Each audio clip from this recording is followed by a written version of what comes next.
everybody doing? Welcome back here to another episode of the Just Ballin' podcast. Today, we are going to be talking about a Bleacher Report article that lists every team's biggest fear during the 2025 NBA offseason. I think this is a really interesting topic. We're going to go through all 30 teams today, and I can kind of just express my thoughts on how, if I agree with them or if I disagree with them, and maybe I can give you what I think would be that team's biggest fear down below. And I'll try my best to leave some timestamps, but it looks like it's going to go in alphabetical order of the city. So we're going to start off with the Atlanta Hawks. And their thing is that Trae Young rejects an extension offer this offseason. So, yeah, Trae Young is eligible to sign a 4-year, $228 million extension this offseason. To be honest with you, if Trae does not sign that, I would be very shocked. I wonder if it'd be more likely that Atlanta doesn't offer him that. But I think Atlanta, I don't know. It may help them just, they don't want to delay the inevitable anymore, right? Like, will they eventually have to trade away Trae Young? I hope it doesn't get to that. I mean, there's been a lot of talks about, obviously, Giannis this offseason and Devin Booker. I don't really want to see these guys get traded. Obviously, it's a really cool, thing to talk about, and I enjoy doing it, but I think if I had it my way, I'd like for these guys to stay on the teams that drafted them as long as possible. I think it's cool to synonymize, like Dirk Nowitzki with the Dallas Mavericks, Tim Duncan with the Spurs, Steph with the Warriors, and it's something you'll appreciate 15 years from now. Now, I don't know if it's Trae Young level status that really matters that much, but Trae Young's a pretty good player. He's a pretty damn good player. So the Atlanta Hawks, when I asked you, give me 5 guys that come to your head that you think of Atlanta Hawks, how many after, I don't know, Dikembe Mutombo, Dominique Wilkins, obviously, and then my mind immediately goes to Al Horford, Paul Millsap before Trae Young. But Trae Young is probably the second best Hawk ever, or up there, obviously, because you have the guys that played in the 50s and 60s. But I would I don't know, if Trae Young does reject the extension offer, I would think about trading Trae if I'm Atlanta. But I feel like Trae is also one of those players that he's way more valuable to you than he'd be on the open market, and you'd be a little disappointed on what he would get. We just saw what De'Aaron Fox went for. Trae Young would probably go for less than Fox, in my opinion. So Boston, their biggest fear would be cutting salary proves costly in other ways. Keeping this exact Boston Celtics roster intact will run the C-suite over $500 million when factoring luxury tax penalties. That does not include bringing back Al Horford this offseason. So basically, they're talking about, it looks like setting up this team in a negative way over the next few years to get off of these contracts, in which is Kristaps Porzingis, 1 year, $30.7 million, or Drew Holiday's 3-year, $104 million. Yeah, I could see that in a way. I mean, it's weird because I think Drew Holiday, people would rather trade for the player individually than Kristaps Porzingis, but Kristaps Porzingis is a third of the value that you have to pay that Drew Holiday contract with right now. So I do wonder what would fetch more in a return. I know a lot of people have floated around PJ Washington and Daniel Gafford for Drew Holiday. I mean, that would be an insane return for Boston, in my opinion, which I don't see happening. What team wants to trade for Kristaps Porzingis, though, that wants to get their $30 million? Because Boston doesn't want to take back bad money. So would Boston be willing to give Brooklyn their first round pick? I don't know if Brooklyn wants another first, or give Washington or Charlotte their first round pick to take on Kristaps Porzingis as last year the deal. Maybe something like that happens down the line. Brooklyn unnecessarily speeding up the rebuilding timeline. That's fair. I think that should be a big fear this offseason. I don't think they're going to be a team that lands Giannis Antetokounmpo. I do wonder what Cam Thomas's contract extension is going to look like. Is he going to ask for Jalen Green type money? You can make an argument that Cam Thomas is a better scorer and a better, offensive driven player than Jalen Green in a way, but I don't think he's going to make nearly that amount of money. He's dealt with some injuries as well, and he came onto the scene a little bit later than Jalen Green, although they are both from the same draft class. The Nets have 4 first rounders in this year's draft. I wouldn't hate if they consolidated some of those. If you trade the 2 in the 20s, can you move up back into the late teens, and now you have 3 top 20 picks, something like that. And I am really interested to see what they're going to do with the 8th overall pick. Are they going to take a guard, a wing, a big? I think it's going to be fascinating what they do on draft night, because you have 5 draft picks inside the top 35. Rarely would you see a team draft all those players, right? Because they're not going to all play next year. Charlotte failing to absolutely nail the 2025 draft. Well, yeah, that should be every team's biggest fear that's at least picking in the lottery. It does feel like last year wasn't the best selection in the world in Tidjane Salaman. Now he could definitely prove us wrong next year, and Jeff Peterson can look like a genius if Tidjane Salaman does reach his ceiling, what he was expected to be by the Hornets leading up to the draft. But yeah, Donovan Clingan. I don't really think they're losing sleep over Zach Edey, but Khalil Ware, Bub Carrington, Jared McCain, Montes Buzelis, definitely more enticing assets that went after Salon because they did well in the 23 draft. You get Brandon Miller, but the 2022 draft, you did fine enough. You got Mark Williams. 21, though, was not a great draft class for you guys where you ended up taking Book Knight and Kai Jones. I mean, you assume Ace Bailey's going to go 3 to Philadelphia. At least all signs are pointing to that. So you're going to have pretty much anybody else in this draft outside the top 3. One of those players will probably be an all-star one day. You just got to pick the right guy. Do you think Con Knippel's a smart pick? Do you think it's Trey Johnson? I like VJ Edgecombe a ton in this draft. I think he's better than Ace Bailey, in my opinion. Chicago negotiating against themselves to re-sign Josh Giddey. That's fair. What if you just say, hey, Josh, we'll give you $60 million over 3 years. What do you say about that? Is he going to decline that? Is he going to get more than that on the open market? I highly doubt a team like Utah or Washington would jump through so many hurdles to create cap flexibility to go after Josh Giddey. I mean, he may feel insulted by that offer, but if you told Josh Giddey there was a chance you could land, oh my God. Well, it says that Mark Stein and Jake Fisher noted that Josh Giddey wants a 5-year deal that is no less than $120 million. Honestly, I don't really like that. I don't. That's just under $25 million a year. I mean, that's not terrible. You know what? I mean, I'm trying to think if I really like that trade. It's not the worst contract in the world. It's really not for today's NBA. 5-year, 120. I mean, could we do 4 years on that? I mean, I wouldn't be opposed to that. Could we do 4 years for even 100? $25 million a year for Giddey does not sound like the worst thing. When he's a good initiator, he can get his teammates involved. You can get these young assets that are going to come over through the next few drafts. 3 years would be nice. I don't mind keeping around Josh Giddey, especially given that how good Alex Caruso has been in OKC. You want something to show for it. But yeah, you don't want to bid against yourselves. The Cavs, that Dan Gilbert gets pocket shy. Well, the Cavs are going to be a second apron team unless they make some moves on the margin. So they could trade away Isaac Okoro, Max Strus, Wade, those guys. They could duck the second apron. Will they look to move Jared Allen this offseason? That can easily duck them on the second apron. Could make them a better team overall. It depends on what your opinion is with them and the Mobley front court with Allen in the playoffs. They're not going to be able to bring back Ty Jerome. It says Ty Jerome will be a litmus test for how much Cleveland is willing to spend. I mean, yeah, so they can give him about $14 million a year, but you're getting $80 million in additional tax penalties. I don't know if that's worth it for Ty Jerome, who's a great player, who's a great backup. But yeah, I feel like they would have to trade away a bunch of other guys if they want to just bring back Ty Jerome. But I feel like all signs are pointing to him probably getting a full mid-level exception from a different team that wouldn't have to absorb those type of cap penalties. I wonder if they'll make a noticeable trade. This is year 3 of this core. Will they run it back with Allen and Garland, or will they think about a trade for Dallas? It's just, this photo is hilarious of Nico Harrison saying that Nico Harrison will strike again. I mean, I don't think he's going to do anything insane. I don't think he's going to trade the number 1 overall pick. I don't think they're going to trade 5 guys for Kevin Durant, but hey, you never know with Nico at this point. I think they're in a really good spot if they made no moves this offseason and they just drafted Cooper Flagg. I wouldn't hate their offseason if they took Cooper Flagg, you sign Chris Paul or Trey Jones until Kyrie gets back to be your starting point guard.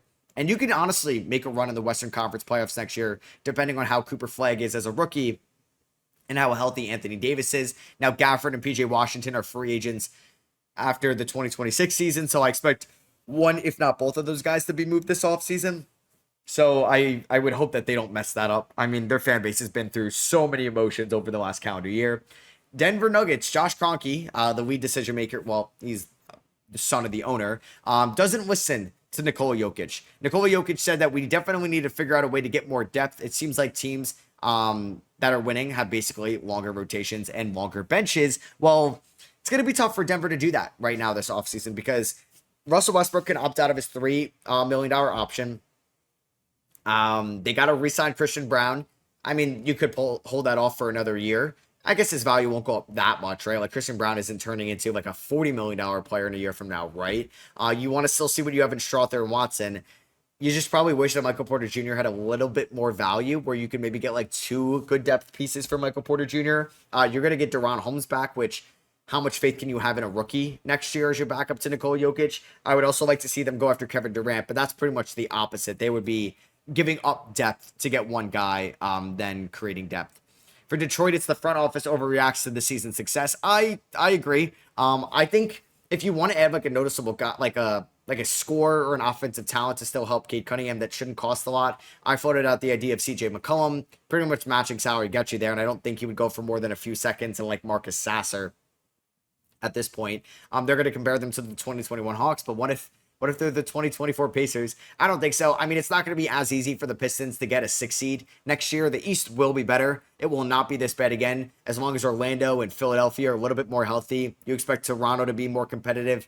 I mean, who knows about Miami, but then you also have Atlanta into the mix as well. And if Giannis doesn't get traded, yeah, it's not going to be like super easy to get a top 8 seed. I do expect the Pistons to probably get one because they're going to have a ton of cap flexibility this offseason. But yeah, if they went after somebody like Domantas Sabonis or Zach LaVine or one of those caliber players, yeah, I would agree with that. For Golden State, it's Jonathan Kuminga's free agency blows up in their face. So nightmare scenario 1, Kuminga signs an offer sheet with another team that is so unpalatable, the Warriors decide not to match it and instead let him walk for nothing. I mean, that would hurt a little bit, given that at one point you thought Kuminga could be like one of the next guys for this team on their 2-time-on approach. They say nightmare scenario 2, Kuminga puts pen to paper on a ridiculous offer sheet that Golden State feels compelled to match, but at risk of aging poorly, nuking his future trade value and hamstringing their cap sheet. So yeah, what if the Brooklyn Nets gave like Kuminga $35 million a year, something like that? And then nightmare scenario 3, Kuminga signs his qualifying offer, plays out the season with veto rights on any trade, and leaves for nothing as an unrestricted free agent next summer. I mean, that's a crazy scenario. We have never seen a player that is going to turn down $80 million will play the 4th year out. I think, Maxey played the 4th year out. Well, it worked out for him because I don't know if he would have gotten the max prior to that. That was always floated around with Kristaps Porzingis and the Knicks back in 2018. That's why the Knicks, 2019, and that's why the Knicks traded him. I don't really see scenario 3 panning out, and I'm sure if Kuminga just signs the qualifying offer, he'd be okay to veto most trades. I mean, there's a lot of scary scenarios in there. I guess you really hope that you can maybe flip Kuminga for a player that can help you right now around Steph, Draymond, and Jimmy that fits this offense a lot better. For Houston, as it just shot up to the top, nothing is done to improve the offense. They need to improve their offense. I agree this offseason. I would like for them to add some shooting. I don't know if they're going to end up using their mid-level exception on somebody like a Malik Beasley or Gary Trent Jr., but I think it would be wise to do so. Grab somebody like that, especially, I mean, they may lose Steven Adams this offseason. We'll see if they're going to give him like a full mid-level, or would a team like LA or Golden State or Atlanta go after Steven Adams. I do think you want to get more minutes to Reed Shepherd next year for sure, because I think he could be a pretty good shooter. But I mean, in a perfect world, you're basically trading away Jalen Green and picks for like Devin Booker, and you're going from like, I don't know what he would be off the top of my head, the 15th best shooting guard to like the 2nd or 1st or 3rd. Well, probably Ant's better than Booker, so like number 2. I think that'd be pretty neat if you could pull that off, but it doesn't feel like the Suns are going to trade away Devin Booker, so maybe they end up getting Kevin Durant. Hey, maybe they end up getting Giannis, but I don't really want to move Alperen Sengun or Amen Thompson in a Giannis trade, and that's probably what it's going to cost. For the Indiana Pacers, conservative spending prematurely tears apart a legit contender. I mean, how about that game 1? The Pacers do it again. They did it against the Bucks in game 5. They did it against the Cavs in game 2, Knicks in game 1, and against the Thunder in game 1, where you just can't count them out. And you can't count out Tyrese Halliburton, who hit, once again, another game-winning shot these playoffs. He has been insanely clutch. It's signature moment after signature moment after signature moment. Andrew Nembhard had that insane crossover step back against Shai Gilgeous-Alexander. That was a huge 3. I'm recording this, they're up 1-0. You guys are probably going to see this before game 2. The Pacers, I mean, it feels weird to talk about their offseason because they're still playing. But yeah, obviously, Miles Turner's an unrestricted free agent. He's been there since 2015. But like the Lakers don't have cap space. Unless a team offered Miles Turner $40 million a year for 4 years and the Pacers are like, oh, that's insane. We're willing to give you 33, 35, 35 at the max, but like 40 plus, I don't know if we could do that. Like maybe, but teams don't have cap space this offseason. So I expect Turner to be back. They will most likely be a luxury tax team, which the Pacers, ownership has not paid pretty much in their history. So we'll see if they make a different move that could involve Jarris Walker, Benedict Mather, and TJ McConnell, one of those guys this offseason. But they have their 1st round pick. I mean, Isaiah Jackson's a restricted free agent as well. But yeah, they should definitely pay the tax. Like, you have a chance to win it all right now and be right back in a wide open Eastern Conference in 26. For the Clippers, failing to lighten James Harden's workload. So I mentioned that I think they should really go after a point guard during the draft. But hey, there's probably not going to be a point guard that can step in right away. Like, I don't think even if it's an NBA ready one, like a Cam Jones, they're stepping in right away. LeBaron Philon and some hot Pettiford went back to school. So I think you're trying to find a point guard this offseason. Yes, they will have their mid-level exception, and they have the Bogdan Bogdanovic, Norman Powell trade options. I mean, this team could be a Drew Holiday destination. You could do Powell and Bogdanovic, and Boston could enjoy the expirings of those two guys. I don't know if the Clippers, that would be really risky to pull off. I don't think I would do that. I think I'd rather see, I mean, I just talked about TJ McConnell, not the most perfect backup point guard in the world, but if the Pacers are looking to shed cap, maybe go after TJ McConnell. I floated around that idea on the Sauce channel. Maybe you try to get like a Spencer Dinwiddie or Dennis Schroeder or one of those guys that, yeah, could help out James Harden, who played a ton in 25. For the Lakers, Rob Pelinka doesn't add enough two-way players. Yeah, but it's hard to add two-way players, right? Like, that's not the easiest thing in the world. Locking in LeBron James for $52 million is going to give them a lot of less options than if LeBron took a pay cut. Yeah, they have a first round pick and they have their mid-level exception of $5.7 million. Because I think, forget who's inherited that basically. Maybe it was Gabe Vincent a couple years ago. But yeah, they're going to be a team that either has to get very active in the trade market, or they're going to be a fun regular season team. There's going to be talks about the Lakers going all the way. They're probably going to lose in round one, maybe round two if they're lucky next year, if they don't see noticeable changes, especially in the front court department. For Memphis, Jaren Jackson Jr. does not sign some kind of extension. I agree it would be a little scary if Jaren Jackson Jr. didn't sign that extension. He's been playing under one of the best contracts in the NBA as of late. He can sign a 4-year extension worth basically $36.7 million a year for the next 4 years. They can use their projected $7 million in cap space to renegotiate and extend Jackson, basically bumping up next year's salary by $7 million, and then opting him into a 4-year $190 million, which goes up to $47 million a year. That's a lot of money. And then there's a chance Jackson does not sign and enters next year in unrestricted free agency, which a player of Jackson's level teams would max out on for sure if he hits the open market. He may not be worth a max in the NBA, but yeah, if there's a bidding war, there would be something like that. I mean, there was a chance if he went Depoy this year, he could have been super max eligible next off season, which would have been very fascinating. So maybe Memphis is happy about that. Miami, this offseason unfolds at the expense of the 2026 flexibility. I mean, yeah, I think like if you can move Wiggins, I would think about it this offseason. If you can maybe trade him for a guy that's going to be off the contract a year earlier. But yeah, we know that Pat Riley-led front office isn't one for the R word, which is rebuild, which is true. We haven't really seen the Heat rebuild ever.